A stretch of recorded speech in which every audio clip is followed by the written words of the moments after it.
tell them all to hell, King Kendrick, resurrecting my vengeance, been dissecting your motor mouth till I break down the engine. This ain't no one shot, this a relevant henchman. See my opponent, then cease your existence, ending our friendship. Baby, I'd rather die alone. Your diaphragm is dietary, what you eating on? Capture your audience with these words, boy. The Holy Chapel, the Tabernacle, the Book of Matthew, and Jesus staring at you. Take your turn, boy. See, it's gonna take a whole lot of y'all to kill me. See, it's gonna take a whole tribe of y'all to kill me. I never die. My pedigree apparently only to idolize. Ahead of me, it's only my future and idle time. Longevity, I gotta get used to making you mine. You telling me I only get used to living is fine. You can never live in my shoes, permanently picked from God. When the sun goes down, I scream loud, sleep when I die.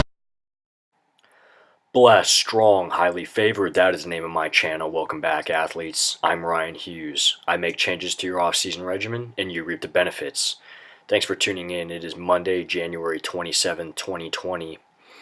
And I thought I'd go ahead and continue in our conversation surrounding accessory and or assistance exercises and movements in order to help improve our main 7. And this is a topic that I feel like it's very often swept under the rug, and I'm not sure why. But today I want to discuss the importance of and how to properly train your grip strength. So when we think of the average gym goer or kind of everyday fitness enthusiast, what do we often think of them as doing when it comes to trying to improve their grip strength or forearm size? And for me, I always think of the wrist curl, the forearm curl, and also the reverse wrist curl, right? And quite honestly, as an athlete, this is just a complete joke of a movement. It's a very inefficient use of time. And for multiple reasons. Number one, the tiny range of motion does very little to actually build the forearm. Number two is the lack of functionality. I mean, you're never flexing your forearm, right? You're never flexing your wrist. You're usually flexing your bicep on a curl, right? But not actually your wrist. Your wrist is in a stationary location. So it's completely non-functional, completely useless. And yeah, you get a nice little burn in there, which ends up giving you an element of endurance, but actually you're going to be really, really limited on strength. And again, in order to improve those other movements, we're not actually curling our wrist, we're squeezing something. We're squeezing a barbell or something similar, pull-up handles, etc. And so I just wanted to go ahead and talk tonight on how to properly train grip strength as an athlete. So let's go ahead and talk about the very effective use of grippers. Okay, so what you're seeing here in the photo is obviously grippers. They are stainless steel, Captains of Crush grippers that you can purchase actually off of Rogue Fitness. That you can buy them in 2 packages. Each package will be $55 each for a total cost of $110. It's the beginner set, and then it is also the men's set. So the beginner set starts with the guide, sport, and trainer, and the men's set will go to the 1, 1.5, and number 2. These are the 2 sets that I recommend that you get. Again, they are very high quality, held in very high regard, and I really wouldn't recommend anything less than that to you, considering how important grip strength is to all of the other movements.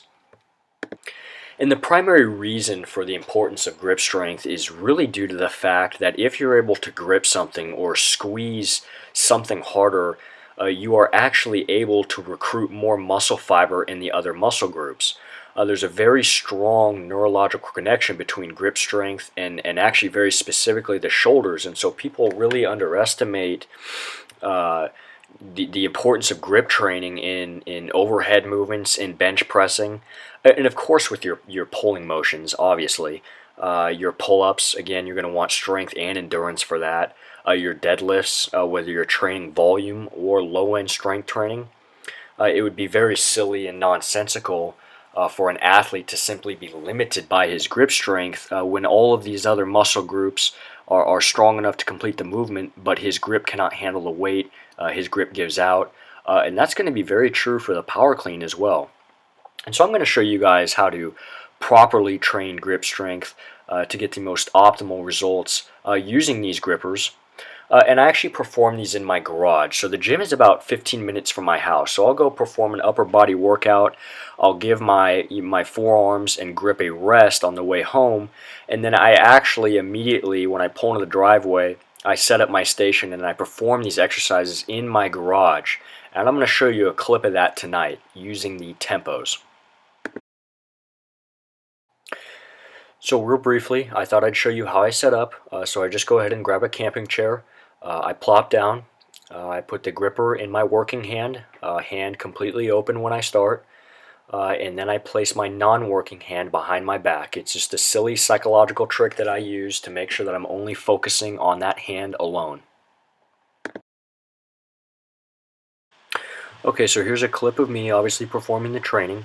I wanted to show you the gripper I was using. COC is Captain of Crush, and T stands for trainer, indicating the level of difficulty of the gripper.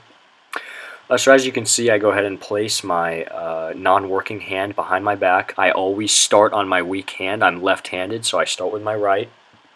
I start with the rep completely open, my hand completely off the gripper, and this is actually going to make it really, really difficult because wherever, as you close the gripper, wherever the gripper ends up in your hand, you're forced to close it from that position. So that does make it very, very challenging and awkward sometimes. And again, it's going to build that really, really functional grip strength. As you can see here, I start open, squeeze for 1, 2, 3, release. Okay, so for a count of 3, then I release. I perform 4 sets of 12. 4 sets of 12, no rest in between hands, but a minute 30 in between sets.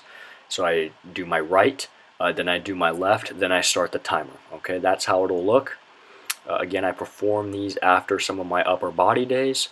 And again, this is a fantastic way and functional way to not only improve your grip strength, but put some size on the forearms as well, which is definitely going to be great, particularly for you running backs.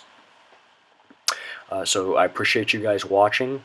Blessed, Strong, Highly Favored is the name of my channel. Take care, and I will see you soon.